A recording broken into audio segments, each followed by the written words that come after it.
ಮತಕ್ಷೇತ್ರದ ಶಾಸಕ ಜಿಎಸ್ ಪಾಟೀಲ್ ಅವರು ದೇಶದ್ರೋಹದ ಹೇಳಿಕೆ ನೀಡಿರುವುದು ಖಂಡನೀಯ.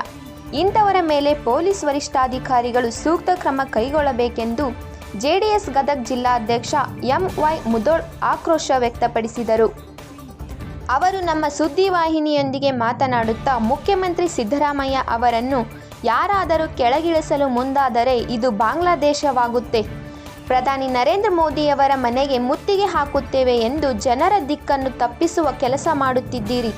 ನೀವು ಶಾಸಕರು ಮಾತಿನಲ್ಲಿ ಹಿಡಿತವಿರಲಿ ಎಂದು ಗುಡುಗಿದರು.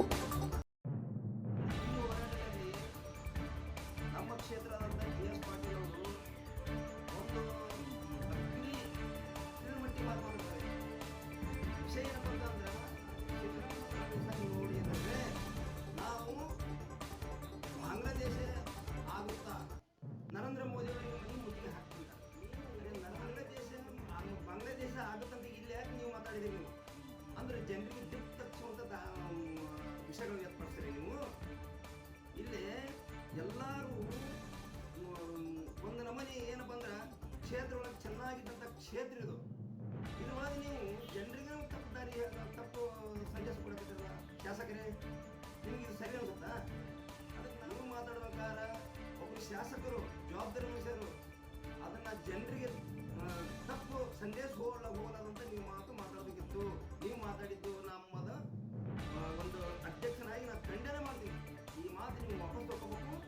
ಜನರಲ್ಲಿ ಕುಮಾರಸ್ವಾಮಿಯವರ ಬಗ್ಗೆ ಓರ್ವ ಕಾಂಗ್ರೆಸ್ ನಾಯಕ ಏಕವಚನ ಪ್ರಯೋಗ ಮಾಡುತ್ತಿರುವುದು ಸೂಕ್ತವಲ್ಲ. ಅವರೊಬ್ಬ ಕೇಂದ್ರದ ಕ್ಯಾಬಿನೆಟ್ ಸಚಿವರು ಹಾಗೂ ಮಾಜಿ ಮುಖ್ಯಮಂತ್ರಿಗಳು. ಇವರ ಬಗ್ಗೆ ಮಾತನಾಡುವ ನೈತಿಕತೆ ನಿಮಗಿಲ್ಲ.